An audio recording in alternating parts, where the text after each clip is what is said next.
Hello à tous, c'est MeloGP et on se retrouve aujourd'hui pour résumer les qualifications et la course sprint.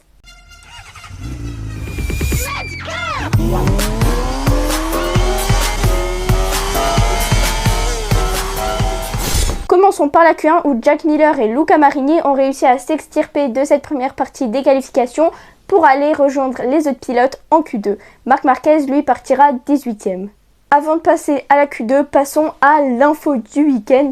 Johann Zarco, nous avons donc officiellement appris qu'il quitte Pramac dès la fin de saison pour partir chez LCR Honda pour un contrat de 2 ans. Sachant que Johann Zarco était déjà dans cette team en 2019, il sait à quoi s'attendre. Passons maintenant à la Q2 où il y a eu une seule chute, celle de Aleix Espargaro. Et le poleman est Pecco Bagnaia une nouvelle fois et c'est la 6e fois depuis le début de saison, sachant que nous sommes à la 10e manche du calendrier. Il est suivi de Maverick Viñales et Brad Binder. En 9e, nous retrouvons Fabio Quartararo, suivi de son compatriote Johann Zarco.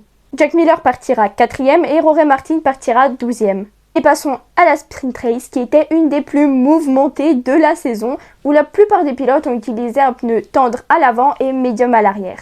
Commençons par le premier incident, le premier carambolage qu'il y a eu dès le premier virage et qui s'est fait en grande partie à cause de Jorge Martin.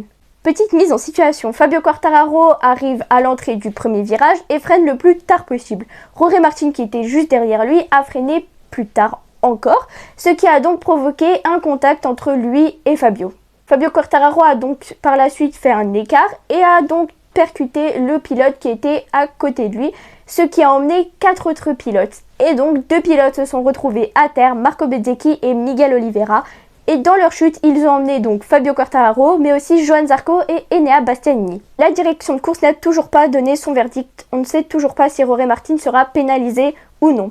Il y a également eu la chute de Takaaki Nakagami, la chute de Luca Marini suite à un accrochage, encore une fois avec Jorge Martin, qui grâce à cet accrochage a donc eu la 3e position et a fini la course 3e. N'oublions pas la chute de Lorenzo Salvadori, qui, nous l'avons appris juste après, était suite à un contact avec Fabio Quartararo, qui a donc lui eu une pénalité, il a dû effectuer un long lap. Côté long lap, notre rookie Augusto Fernandez a également dû en faire un, mais lui c'est parce qu'il est allé 3 fois dans la partie verte à l'arrière du vibreur. Johann Zarco a décidé d'abandonner à un petit peu plus d'1 tour de la fin et est rentré au box. Et donc le grand vainqueur de cette course, sans surprise, c'est Pecco Bagnaia, suivi de Brad Binder et Jorge Martin. En 4e, nous retrouvons Aleix Espargaro, suivi de Jack Miller. En 7e, nous retrouvons Aleix Espargaro, suivi par son coéquipier Maverick Viñales. En 10e, à une position des points, nous retrouvons Marc Marquez et en 15e, Fabio Quartararo. On le sait, le Grand Prix d'Autriche, c'est un peu le Grand Prix à domicile pour KTM et ils ont été servis tous les patrons, avec Pol Espargaro 6e alors que c'est seulement sa 2e course de la saison. Voilà pour les qualifications et la course sprint et on se retrouve demain pour les warm-up et la grande course.